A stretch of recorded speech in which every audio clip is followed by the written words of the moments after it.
ಸ್ವಾಭಿಮಾನಿ ನ್ಯೂಸ್ಗೆ ಸ್ವಾಗತ. ಇಂದಿನ ಪ್ರಮುಖ ಸುದ್ದಿಗಳು. ಸಾಗರದ ಶೃಂಗೇರಿ ಮಠದಲ್ಲಿ ಏಪ್ರಿಲ್ 22ರಿಂದ ಮೇ 2ರವರೆಗೆ ಶ್ರೀ ಶಂಕರ ಭಾಗವತ್ ಪಾದಚಾರ್ಯರ ಜಯಂತಿ ಹಮ್ಮಿಕೊಳ್ಳಲಾಗಿದ್ದು, ವಿವಿಧ ಧಾರ್ಮಿಕ ಕಾರ್ಯಕ್ರಮಗಳನ್ನು ಹಮ್ಮಿಕೊಳ್ಳಲಾಗಿದೆ ಎಂದು ಸಾಗರದ ಶೃಂಗೇರಿ ಮಠದ ಧರ್ಮದರ್ಶಿ ಅಶ್ವಿನ್ ಕುಮಾರ್ ಪತ್ರಿಕಾಗೋಷ್ಠಿಯಲ್ಲಿ ತಿಳಿಸಿದರು. ಕಾರ್ಯಕ್ರಮದ ಪ್ರಯುಕ್ತ ಸನಾತನ ಧರ್ಮಕ್ಕೆ ಶ್ರೀ ಶಂಕರಾಚಾರ್ಯರ ಕೊಡುಗೆ ಎಂಬ ವಿಷಯವಾಗಿ ಪ್ರಬಂಧ ಸ್ಪರ್ಧೆ ಏರ್ಪಡಿಸಲಾಗಿದ್ದು, ಸಾಗರ ತಾಲೂಕಿನವರಿಗೆ ಮಾತ್ರ ಅವಕಾಶ ನೀಡಲಾಗಿದೆ ಎಂದು ತಿಳಿಸಿದರು. ಪತ್ರಿಕಾಗೋಷ್ಠಿಯಲ್ಲಿ ಮಾಸಾ ನಂಜುಂಡಸ್ವಾಮಿ, ಪ್ರಭಾ ವೆಂಕಟೇಶ್, ಜ್ಯೋತಿ ಮಣ್ಣೂರ್, ಪರಮಾತ್ಮ, ವಿನಾಯಕ ಜೋಶಿ, ಕಸ್ತೂರಿ ಕೃಷ್ಣಮೂರ್ತಿ, ನೇತ್ರಾವತಿ ಉಡುಪ, ಗೋಪಿ ದೀಕ್ಷಿತ್ ಸೇರಿದಂತೆ ಮುಂತಾದವರಿದ್ದರು. ಹೋದ ವರ್ಷ ಶೃಂಗೇರಿ ಜಗದ್ಗುಳ ಸುವರ್ಣ ಭಾರತಿ ಕಾರ್ಯಕ್ರಮ ಅಂದರೆ ಅವರು ಶೃಂಗೇರಿ ಪೀಠ ಪರಂಪರೆಯಲ್ಲಿ ಅವರು ಪಟ್ಟಾಭಿಷೇಕವನ್ನು ಹೊಂದಿದ ಸಂದರ್ಭ 50 ವರ್ಷ ಸಂದರ್ಭ ಇರುವಂಥ ವಜ್ರೋತ್ಸವ ಭಾರತಿ ಕಾರ್ಯಕ್ರಮ ಅಂದರೆ ಅವರು 75 ವರ್ಷಗಳ ಶೃಂಗೇರಿ ಜಗತ್ತು ಪೂರೈಸಿದಂಥ ಸಂದರ್ಭ. ಎರಡೂ ನಮ್ಮ ಶೃಂಗೇರಿ ಮತ್ತು ವಿಶಿಷ್ಟವಾದಂಥ ಕಾರ್ಯಕ್ರಮಗಳನ್ನು ಹಮ್ಮಿಕೊಳ್ಬೇಕು. ಶೃಂಗೇರಿ ಮಠ ಮೊದಲಿಂದಲೂ ಸಹ ಕೇವಲ ಆಧ್ಯಾತ್ಮಿಕತೆ, ಧಾರ್ಮಿಕತೆ ಅಂತ ಹೇಳಿದ್ರೆ ಸಮಾಜಮುಖಿಯಾಗಿ ಅನೇಕ ಕಾರ್ಯಕ್ರಮಗಳನ್ನು, ಅನೇಕ ಕೆಲಸಗಳನ್ನು ಶೃಂಗೇರಿ ಮಠ ಮಾಡ್ಕೊಂಡು ಬಂದಿದೆ.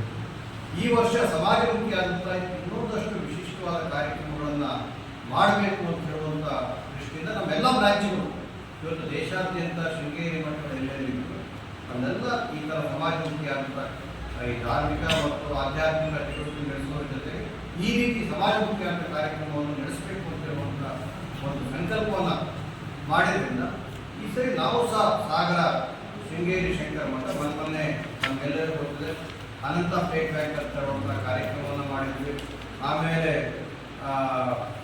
EFD ಬಗ್ಗೆ ನಾವು ದಿನೇಶ್ ಗುಂಡೂರಾವ್ ಅವರು ಬಂದಂಥ ಸಂದರ್ಭದಲ್ಲಿ ಅವರಿಗೆ ಮನವಿಯನ್ನು ನಾವು ಕೊಟ್ಟು ಅದ್ರ ಬಗ್ಗೆ ನಂಜುಂಡಸ್ವಾಮಿ ವಿವರವಾಗಿ ಹೇಳಿದ್ದಾರೆ.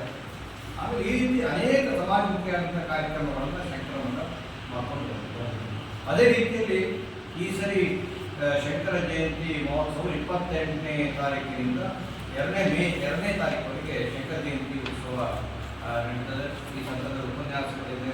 ಹಾಗೆ ಒಂದು ಪ್ರಬಂಧ ಸ್ಪರ್ಧೆಯನ್ನು ಎಲ್ಲ ವಯೋಮಾನದವರಿಗೂ ಆದಿಶಂಕರಾಚಾರ್ಯರು ಅಥವಾ ಸನಾತನ ಧರ್ಮದ ಕೊಡುಗೆ ಅಂತ ಒಂದು ವಿಷಯವನ್ನು ಕೊಟ್ಟು ಪ್ರಬಂಧ ಸ್ಪರ್ಧೆಯನ್ನು ಸಹ ನಾವು ಮಾಡ್ತಾ ಇದ್ದೇವೆ. ಇಂಥ ಅನೇಕ ಕಾರ್ಯಕ್ರಮಗಳ ಶೃಂಗೇರಿ ಶಂಕರ ಮಠ ಶಂಕರ ಜಯಂತಿ ಮಹೋತ್ಸವವನ್ನು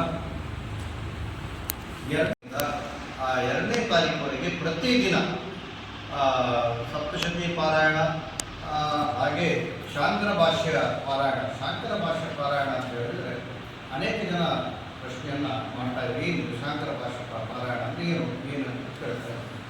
1200 ವರ್ಷದ ಕೆಳಗೆ ಆದಿಶಂಕರಾಚಾರ್ಯರು ನಮ್ಮ ಭಾರತದ ಫೌಂಡೇಶನ್ ಸ್ಟೋನ್ ಅಂತ ನಾನು ಹೇಳ್ತೇನೆ, ಮೂಲ ಗ್ರಂಥಗಳಾದ ಬ್ರಹ್ಮಸೂತ್ರ, ಭಗವದ್ಗೀತೆ ಹಾಗೂ ಉಪನಿಷತ್ ಅದರ ಮೇಲೆ ಅವರು ಭಾಷಣ ಬರೆದು ಅಂದರೆ ಕಾಮೆಂಟ್ರಿಯನ್ನು ಅವರು ಬರೆದು ಅವತ್ತಿನ ಭಾಷೆಯಾದ ಸಂಸ್ಕೃತದಲ್ಲಿ, ಜನಭಾಷೆ ಆದಂಥ ಸಂಸ್ಕೃತದಲ್ಲಿ ಅದನ್ನು ಸಾಮಾನ್ಯ ಜನಕ್ಕೂ ಸಹ ಈಗ ನಮ್ಮ ವೇದ ಪುರಾಣಗಳಲ್ಲಿ ಏನು ಹೇಳ್ತದೆ, ಈ ಭಗವದ್ಗೀತೆ ಏನು ಹೇಳ್ತದೆ ಅದರ ಮೇಲೆ ಕಾಮೆಂಟ್ರಿಯನ್ನು ಬರೆದಂಥವರು ಆದಿಶಂಕರಾಚಾರ್ಯ. ಅದನ್ನು ನಾವು ಅದರ ಪಾರಾಯಣವನ್ನು ನಾವು ಶಂಕರ ಮಠದಲ್ಲಿ ಪ್ರತಿ ವರ್ಷವೂ ನಾವು ಮಾಡ್ತಾ ಇದ್ದೇವೆ. ಅದರ ಮೇಲೆ ಇವತ್ತು ಏನೇ ಇದ್ರೂ ಸಹ, ಯಾವುದೇ ಧಾರ್ಮಿಕ ಉಪನ್ಯಾಸಗಳಿದ್ರೂ ಸಹ ಈ ಶಾಂಕರ ಭಾಷ್ಯದ ಉದಾಹರಣೆ ತೆಗೆದುಕೊಳ್ಳದೆ ಮಾಡಿ ನಾವು ಅದೇ ಫೈನಲ್. ಯಾವುದೇ ನಮ್ಮ ವೆಸ್ಟರ್ನ್ ಫಿಲಾಸಫರ್ಸ್ ಇರ್ಬೋದು ಅಥವಾ ನಮ್ಮ ಈ ಕಡೆ ನಮ್ಮ ಭಾರತೀಯ ಫಿಲಾಸಫರ್ಸ್ ಇರ್ಬೋದು, ಎಲ್ಲರಿಗೂ ಆ ಶಾಂಕರ ಭಾಷ್ಯ ಅದೊಂದು ಪವಿತ್ರವಾದಂಥ ಗ್ರಂಥ. ಅಂಥ ಭಾಷ್ಯ ಪಾರಾಯಣವನ್ನು ನಾವು ಶೃಂಗೇರಿ ಶಂಕರ ಮಠದಲ್ಲಿ ನಾವು ಮಾಡ್ತಾ ಇದ್ದೇವೆ. ಗುರುಪಾದಕ ಪೂಜೆಯು ಸಹ ಪ್ರತಿ ದಿವಸ ಇರುತ್ತದೆ. 2ನೇ ತಾರೀಕು ನವಗ್ರಹ ಪೂರ್ವಕ ರುದ್ರಹವನ, ಶತರುದ್ರ ಮತ್ತು ನವಗ್ರಹ ಪೂರ್ವಕ ರುದ್ರಹವನ ಸಹ ಇರುತ್ತದೆ. ಮಧ್ಯಾಹ್ನ 12 ಗಂಟೆಗೆ ಪೂರ್ಣಾಹುತಿ. ತದನಂತರ ಆದಿಶಂಕರಾಚಾರ್ಯರ ಬಗ್ಗೆ ಹಾಗೂ ಶೃಂಗೇರಿ ಗುರು ಪರಂಪರೆ ಬಗ್ಗೆ ವಂದಗದ್ದೆ ಗಣೇಶ್ ನಿವೃತ್ತ ಪ್ರಾಂಶುಪಾಲರು ಅವರು ಉಪನ್ಯಾಸವನ್ನು ಸಹ ಅವರು ಮಾಡ್ತಾ ಇದ್ದಾರೆ. ತದನಂತರ ಮಹಾಮಂಗಳಾರತಿ, ಪ್ರಸಾದ ವಿನಿಯೋಗ ಇವೆಲ್ಲವೂ ಸಹ ಕಾರ್ಯಕ್ರಮಗಳು ಶೃಂಗೇರಿ ಶಂಕರ ಮಠದಲ್ಲಿ ನಡೀತಾ ಇದೆ. ಎಲ್ಲದಕ್ಕೂ ಶೃಂಗೇರಿ ಪರಿಪೂರ್ಣವಾದ ಆಶೀರ್ವಾದದಿಂದ ಈ ಕಾರ್ಯಕ್ರಮಗಳು ನಡೀತಾ ಇದೆ. ಈ ಪತ್ರಕರ್ತರು ಇದನ್ನು ವಿಶೇಷವಾದಂಥ ಕೊಡ್ತಾ ಇದ್ದೀರಿ. ಹಿಂದೂ ಸಹ ಕೊಟ್ಟಿದ್ದೀರಿ, ಇವತ್ತು ಕೊಡ್ತೀರಿ, ಮುಂದೆ ಕೊಡ್ತೀರಿ. ಆ ಭರವಸೆ ಇದೆ. ಆ ಸುದ್ದಿಯನ್ನು ಶಂಕರ ಮಠ ಹೇಳಿದಾಗ ಅದನ್ನು ಒಳ್ಳೆಯ ರೀತಿ ಸುದ್ದಿಯನ್ನು ನೀವು ಮಾಡ್ತಾ ಇದ್ದೀರಿ. ಮತ್ತೊಮ್ಮೆ ನಿಮ್ಮಲ್ಲಿ ವಿನಂತಿಯನ್ನು ಮಾಡ್ತಾ ಇದ್ದೀರಿ, ಸುದ್ದಿಯನ್ನು ಮಾಡಿ ಈ ಒಂದು ಎಲ್ಲ ಕಾರ್ಯಕ್ರಮಗಳಲ್ಲೂ ಸಹ ಭಾಗವಹಿಸಬೇಕು. ಯಾಕೆ ಭಾಗವಹಿಸಬೇಕು ಅಂತ ಹೇಳುವಂಥದ್ದು ಏನೋ ಶೃಂಗೇರಿ ಮಠ ಮಾಡ್ತದೆ ಮಾಡ್ತಂತಲ್ಲ. ಇವತ್ತಿನ ಕಾಲಘಟ್ಟದಲ್ಲಿ ನಾವೆಲ್ಲರೂ ಹೋಗ್ತಾ ಇದ್ದೇವೆ. ನಾನು ಸನಾತನಿ ಅಂತ ಹೇಳುವಂಥ ಶಬ್ದವನ್ನೇ ನಾನು ಹಾಕಲಿಕ್ಕೆ ನಾನು ಇಷ್ಟಪಡ್ತೇನೆ. ಆ ಸನಾತನಿ ಶಬ್ದಕ್ಕಷ್ಟು ಮಹತ್ವ ಇದೆ. ಶಂಕರಾಚಾರ್ಯರು ಆ ಸನಾತನಿ ಶಬ್ದಕ್ಕೆ ಒಂದು ಅದ್ಭುತವಾದ ಒಂದು ಅರ್ಥವನ್ನು ಕೊಟ್ಟಂಥವ್ರು. ಇವತ್ತಿನ ಕಾಲಘಟ್ಟದಲ್ಲಿ ನೀವು ಬಂದಾಗ ನಾವು ಸನಾತನ ಧರ್ಮದ ಒಂದು ಪರಿಕಲ್ಪನೆ, ಈ ಸನಾತನ ಧರ್ಮ ಅಂತ ಹೇಳಿದಾಗ ಇದು ಕೇವಲ ಯಾರ ಒಬ್ಬರ ಸೊತ್ತು ಅಲ್ಲ. ಇದು ಪ್ರತಿಯೊಬ್ಬ ಮನುಷ್ಯ ಕುಲಕ್ಕೆ ಇದು ಅವನ ಆ ಧರ್ಮದವನು ಈ ಧರ್ಮದವನು ಆಗಲ್ಲ. ಪ್ರತಿ ಮನುಷ್ಯ ಕುಲಕ್ಕೆ ಇದು ಆದಿಶಂಕರಾಚಾರ್ಯ ಕೊಟ್ಟಿರುವಂತಹ ಕೊಡುಗೆ ಇದೆಯಲ್ಲ, ಅದು ಇವತ್ತಿನ ಇಂದಿನ ದಿನಮಾನಗಳಲ್ಲಿ ಅಗತ್ಯ.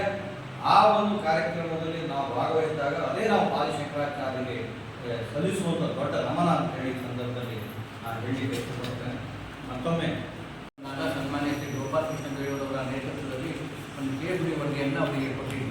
ಅಂದರೆ ಶೃಂಗೇರಿ ಶಂಕರ ಮಠದ ನಿಯೋಜನೆಗೊಂಡು ಅನೇಕ ವೈದ್ಯರುಗಳು ಮತ್ತು PhD ಕೆಲಸ ಮಾಡುವಂಥ ಹಿರಿಯ ಕಾರ್ಯಕರ್ತರ ಅವರ ಕೊಟ್ಟಂಥ ವರದಿಯ ಆಧಾರದ ಮೇಲೆ ನಾವು ಅವರಿಗೆ ಸಚಿವರಿಗೆ ಕೊಟ್ಟಿದ್ವಿ. ಅದರ ಪ್ರೋಗ್ರೆಸ್ ಮತ್ತೆ ಮುಂದುವರೆದು ನಾವು ಅವರಿಗೆ ಕೇಳಿದ್ವಿ. ಈಗ ನಿಮ್ಗೆಲ್ಲರೂ ಕೂಡ ಗೊತ್ತಿದೆ, ಈಗಾಗಲೇ 2 ಡೆತ್ ಆಗಿದೆ, ಒಂದು ಮಗು ಮತ್ತು ಇದು ಈಗಾಗಲೇ ಶಿವಮೊಗ್ಗ ಜಿಲ್ಲೆಯಲ್ಲಿ 2 ಡೆತ್ ಆಗಿದೆ. ಆದ್ದರಿಂದ ಮತ್ತೆ ಈ ಥರ ಸಾವುಗಳಾದಾಗ ಸರ್ಕಾರ ಕಣ್ತೆರೆಯುತ್ತೆ. ಆ ರೀತಿ ಆಗಬಾರ್ದು ಅನ್ನೋಂಥ ದೃಷ್ಟಿಯಿಂದ ವಿಶೇಷವಾಗಿ ನಾವು ಅವರಿಗೆ ಕೇಳ್ತಾ ಇರೋದು ಇಷ್ಟೇ, PhD ಅವರಿಗೆ ಆ ಸರ್ಕಾರಕ್ಕೆ 2 ಬುಲೆರೋ ವೆಹಿಕಲ್ಗಳು, ಅಂದರೆ ಒಂದು ಈ ಸಾಗರ ಭಾಗಕ್ಕೆ, ಇನ್ನೊಂದು ಬೇರೆ ಉತ್ತರ ಕನ್ನಡ ಅಥವಾ ಆ ಭಾಗಕ್ಕೆ ಒಂದು ಬುಲೆರೋ ವೆಹಿಕಲ್ಗಳನ್ನು ಕೊಡಬೇಕು ಅಂತ ವಿನಂತಿ ಮಾಡಿದ್ವಿ. ಅದು ಪ್ರೋಗ್ರೆಸ್ಸಲ್ಲಿ ಇದೆ. ಮತ್ತು ನಾನೀಗ ಇವತ್ತು ಸಾಗರದಿಂದ ಅಂದರೆ ಉತ್ತರ ಕನ್ನಡ ಪ್ರವಾಸ ಮುಗಿಸ್ಕೊಂಡು ಹೋದ ತಕ್ಷಣ ಅದರ ಗೌರ್ಮೆಂಟಲ್ಲಿ ಕ್ರಮ ಕೈಗೊಂಡು ಅದನ್ನು ಸ್ಯಾಂಕ್ಷನ್ ಮಾಡ್ತೀವಿ ಅನ್ನುವಂಥ ಭರವಸೆಯನ್ನು ಇವತ್ತು ಬೆಳಿಗ್ಗೆ ನಾವು ಮಾನ್ಯ ಸಚಿವರು ಕಂಡಾಗ ಸೆಂಟ್ರಲ್ ಮಟ್ಟದಿಂದ ನಾವು ಮನವಿಯನ್ನು ಕೊಟ್ಟಿದ್ದೀವಿ. ಅದು ಆಗಿದೆ. ಇನ್ನು ಪ್ರಬಂಧ ಸ್ಪರ್ಧೆ ಸಂಬಂಧಿಸಿದಂತೆ ಹಿಂದ್ಗಡೆ ಇದೆ. ನಾನು ಮತ್ತೆ ಅದನ್ನೇ ಹೇಳೋಕ್ಕೆ ಹೋಗಲ್ಲ. ಸನಾತನ ಧರ್ಮಕ್ಕೆ ಶ್ರೀ ಶಂಕರಾಚಾರ್ಯ ಕೊಡುಗೆ ಅಂತೇಳಿ ಇದು ಎಲ್ಲ ವಯೋಮಾನದಲ್ಲಿ, ಅಂದರೆ ಪ್ರತ್ಯೇಕವಾಗಿ ಮಹಿಳೆಯರಿಗೆ ಬೇರೆ, ಪುರುಷರಿಗೆ ಬೇರೆ, ಈ ಥರ ಇಟ್ಟಿದೆ. ಅಂದರೆ ಹುಡುಗರಿಗೆ ಬೇರೆ. ಮತ್ತು ಆ ಪ್ರಬಂಧ ಸ್ಪರ್ಧೆ ಯಾರು ವಿಜೇತರಾಗಿರ್ತಾರೆ, ಪ್ರಥಮ, ದ್ವಿತೀಯ, ತೃತೀಯ, ಸಮಾಧಾನ ಪ್ರಬಂಧ ಎಲ್ಲ ಇದೆ. ಸೊ ಹಾಗಾಗಿ ಎಲ್ಲರೂ ಕೂಡ ಬರೀಬೇಕು, ಮತ್ತು ಪತ್ರಕರ್ತರು ಕೂಡ ಬರೀಬೋದು. ಎಲ್ಲರೂ ಕೂಡ ಬರೀಬೇಕು ಅನ್ನೋಂಥ ದೃಷ್ಟಿ ಇಟ್ಕೊಂಡು ಇದಕ್ಕೆ ಯಾವುದೇ ಜಾತಿ ಮತ್ತು ಧರ್ಮ ಯಾರು ಬೇಕಾದರೂ ಅಧ್ಯಯನ ಮಾಡಿಬಿಟ್ಟು ಈ ಸನಾತನ ಧರ್ಮಕ್ಕೆ ಆದಿಶಂಕರಾಚಾರ್ಯ ಕೊಡುಗೆ ಅನ್ನೋದ್ರ ಬಗ್ಗೆ ಬರೀಬೇಕು ಅನ್ನೋದನ್ನು ಈ ಸಂದರ್ಭದಲ್ಲಿ ವಿನಂತಿಯನ್ನು ಮಾಡ್ತಾ ಇದ್ದೀವಿ. ಮತ್ತು ಅದೇ ಇವತ್ತು ಸಚಿವರು ಅದೊಂದು ಭಾಳ ಒಳ್ಳೆಯ ಬೆಳವಣಿಗೆ ಆಗಿದೆ. ಇವತ್ತೀಗ ಸೇರಿಸಿ ರಿವ್ಯೂ ಮೀಟಿಂಗ್ ನಡೀತಾ ಇದೆ ಬೆಳಗ್ಗೆ. ಸೊ ಆ ದೃಷ್ಟಿಯಿಂದ PhD ನಾವು ನೀವು ಎಲ್ಲರೂ ಸೇರಿ, ಪತ್ರಕರ್ತರಾದಿಯಾಗಿ ಎಲ್ಲರೂ ಸೇರಿ ಆ PhD ನಿರ್ಮೂಲನೆ ಬಗ್ಗೆ ಏಕೆಂದರೆ ಸಾಕಷ್ಟು ಅಧ್ಯಯನವನ್ನು ಈಗಾಗಲೇ ಪತ್ರಕರ್ತರು ಮಾಡಿದ್ದೀರಿ, ನೀವು ಮಾಡಿದ್ದೀರಾ. ಆ ದೃಷ್ಟಿಯಿಂದ ಆ ಬಗ್ಗೆ ನಾವೆಲ್ಲರೂ ಸೇರಿ ಪ್ರಾಮಾಣಿಕ ಪ್ರಯತ್ನ ಮಾಡೋಣ ಕೂಡ ಈ ಸಂದರ್ಭದಲ್ಲಿ